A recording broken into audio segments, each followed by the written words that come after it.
Nggak ada hubungannya. Tuhan Yesus bikin mujizat banyak, kok mereka jadi takut, nanti orang datang ambil ini. Roma datang ambil ini, apa namanya, tempat ibadah kita. Dan kalau Roma ambil tempat ibadah kita, bangsa kita juga diambil. Saudara, mereka takut itu kalau Yesus membuat mujizat. Padahal sudah dinubuatkan. Saudara ingat satu waktu Tuhan Yesus mereka bilang ini, Tuhan lihat ini gedungnya bagus sekali. Ini bait Allah ini. Tuhan bilang, kamu tahu tidak ada satu batu akan tersusun di atas batu yang lain. Semua akan hancur. Dan anak-anak Tuhan akan tersebar kemana-mana. Maksudnya orang-orang Israel. Tuhan sudah bilang itu, saudara. Tapi gak ada urusannya dengan mujizatnya Tuhan Yesus. Kalau Tuhan sudah nubuatkan, pasti terjadi. Kamu gak usah takut. Saya sudah bilang tadi malam juga kepada pemuda dan kepada jemaat. Oh, kalau kita takut ada penyakit sampar, ada COVID, ada segala macam. Tahu nggak Alkitab bilang apa? Pada saat itu adalah kesempatan bagimu untuk bersaksi. Itu Lukas pasal 21. Pada saat itu adalah kesempatan bagimu untuk percaya bahwa sehelai rambut di kepalamu pun Tuhan jaga. Tuhan melakukan mujizat bukannya datang pada Tuhan dan bilang pada Tuhan, terima kasih bukan bikin mujizat. Tolong jaga ini tempat ibadah ya. Tolong jaga bangsa ini ya. Alkitab sudah bilang. Tapi yang mereka lakukan, yang mereka takutkan adalah sesuatu yang beda dengan yang Alkitab katakan. Bahkan mereka menentang Tuhan. Hati-hati berarti kita ya. Kalau Alkitab sudah bilang sesuatu, percaya saja. Aku bersyukur kepadamu Bapa karena engkau selalu mendengar aku. Itu kata Tuhan Yesus.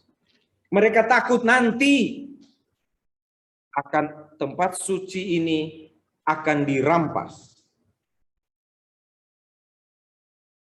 Tempat suci ini akan dirampas.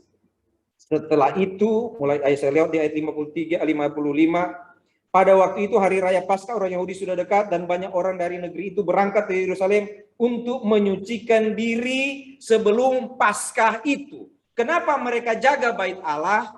Karena di situ tempat mereka mengadakan pesta Paskah di Yerusalem. Jadi mereka jaga tuh bait Allah, abaikan Tuhan Yesus. Padahal Tuhan pernah bilang, rombaklah bait Allah ini dalam 3 hari aku akan bangun kembali. Yang dia maksud itu adalah tubuhnya. Itu sudah nanti saudara lihat dikatakan oleh Kayafas.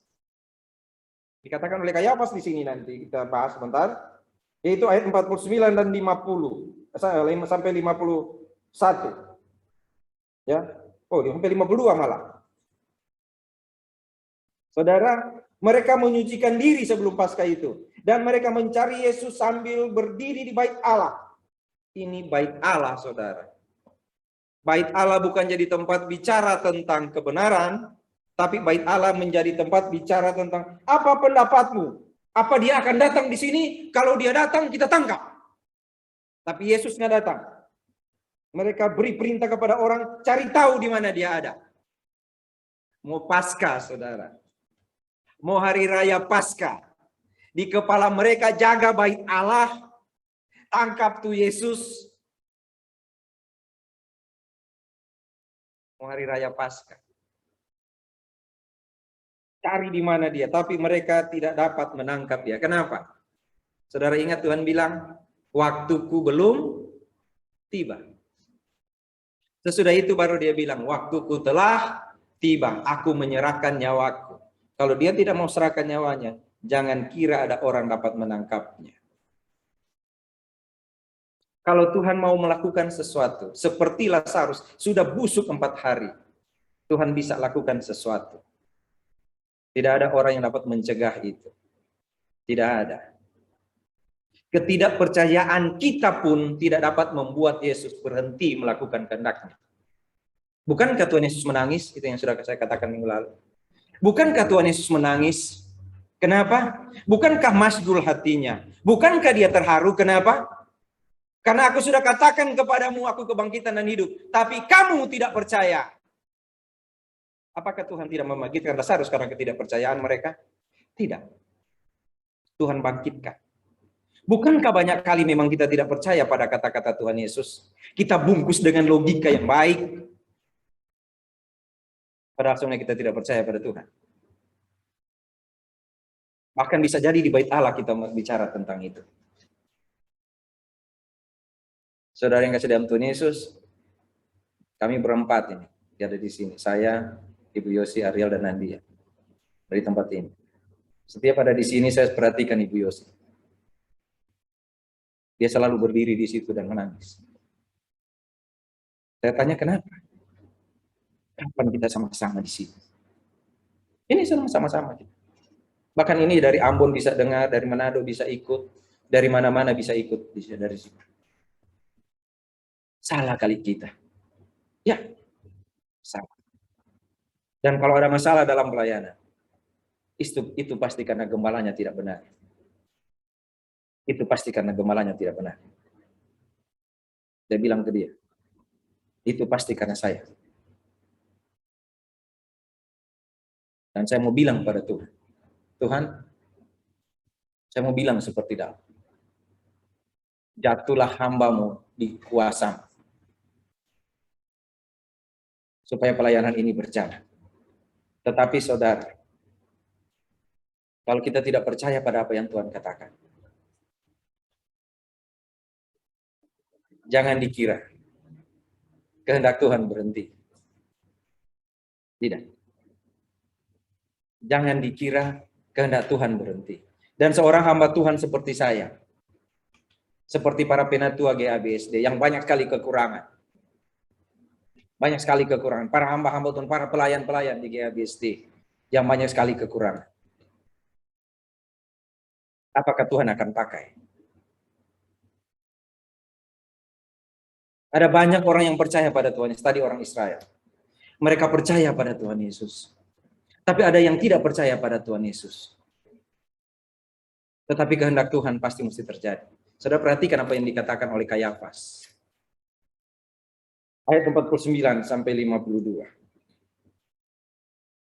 Tetapi seorang di antara mereka yaitu Kayafas, imam besar, pada tahun itu berkata kepada mereka, kamu tidak tahu apa-apa. Kamu tidak tahu apa-apa. Dan kamu tidak insaf. Perhatikan kata-katanya. Kamu tidak tahu apa-apa dan kamu tidak insaf. Bahwa lebih berguna bagimu jika satu orang mati untuk bangsa kita daripada seluruh bangsa kita binasa. Mendingan satu orang mati bagi bangsa kita daripada bangsa kita binasa. Kata-katanya ini kayak kata-kata sakit hati ya. Ya udah kita bunuh aja itu Yesus itu. Daripada bangsa kita binasa. Daripada nanti tempat ibadah kita diambil. Saya bahkan sempat bilang kepada para petinggi gereja Alkitab Anugerah, mutasi saya kalau memang GABSD terhambat pelayanannya karena saya, pindahin saya. Daripada rusak ini di sini. Begitu. Apa ini kayak ya Kayafas? Apa kayak Yunus? Buang saya di air supaya kamu selamat. Bukan seperti itu. Itu kalau saya sih ngomong mungkin karena patah hati kali. Apa kali gitu. Tapi dia bilang begini di ayat 51. Hal itu dikatakannya bukan dari dirinya sendiri. Ternyata bukan dari dirinya sendiri, saudara. Bukan kata Kayafas bilang begini, mendingan satu orang mati. Mendingan satu orang mati daripada bangsa kita lenyap. Oke? Hal itu dikatakannya bukan dari dirinya sendiri, tapi sebagai imam besar pada tahun itu. Ia bernubuat bahwa Yesus akan mati untuk bangsa itu. Jadi kata-kata yang dia katakan lebih berguna bagimu jika satu orang mati untuk bangsa kita daripada bangsa kita seluruhnya binasa. Sebenarnya ia sedang bernubuat bahwa Yesus akan mati untuk bangsa itu. Dan bukan untuk bangsa itu saja, tetapi juga untuk mengumpulkan dan mempersatukan anak-anak Allah yang tercerai-berai. Lebih berguna kalau satu orang itu mati. Saudara ingat yang saya katakan tadi, yaitu mereka akan merampas tempat suci kita, kata para orang Israel. Kalau saudara baca Daniel, nanti kita bahas di PA ya. Dibaca di Daniel, di kitab Daniel, dia bilang ada satu waktu seorang yang tidak bersalah itu akan disingkirkan. Seorang yang tidak bersalah akan disingkirkan.